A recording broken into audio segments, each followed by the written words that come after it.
یہ دعا رد نہیں ہوتی،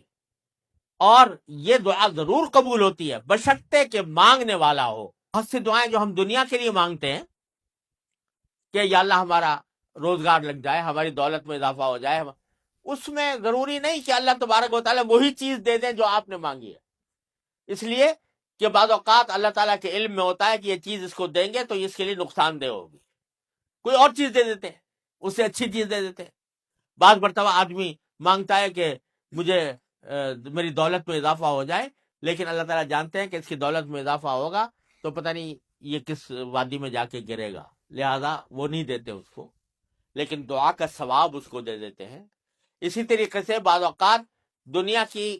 کے بارے میں اگر یہ ہو کہ بھئی اللہ میاں مجھے محسن فرض کرو کہ بیمار ہے تو شفا مل جائے، تو بیماری کے اندر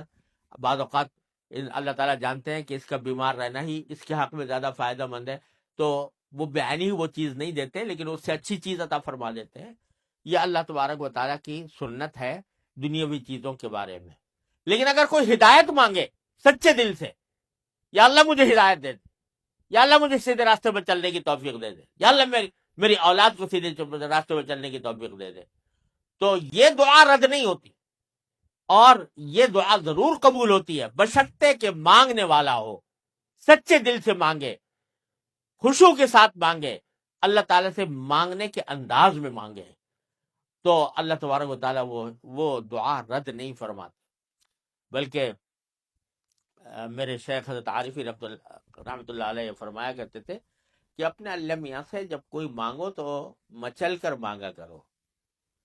یعنی اپنے اللہ میاں سے باتیں کیا کرو، کہہ دیا کرو یا اللہ یا تو مجھے ہدایت دے دیجئے ورنہ آخرت میں مجھ سے مواخذہ نہ فرمائیے گا، یا تو مجھے ہدایت دے دیجئے، گناہوں سے بچا لیجئے، اپنی نافرمانیوں سے بچا لیجئے، یا پھر آخرت میں میری گرفت نہ فرمائیے۔ تو بندہ جب اس طرح مانگتا ہے تو اللہ تبارک و تعالیٰ ضرور عطا فرماتا،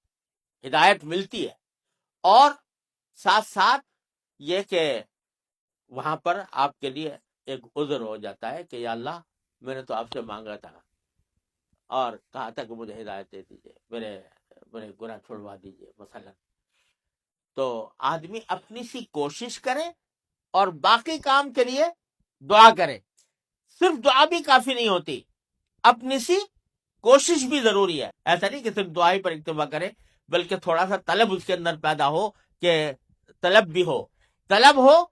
اور اس طلب کے لیے کوئی عملی اقدام اپنا سا کرے، اس کے بعد اللہ تعالیٰ سے مانگے تو اللہ تعالیٰ رد نہیں فرماتے۔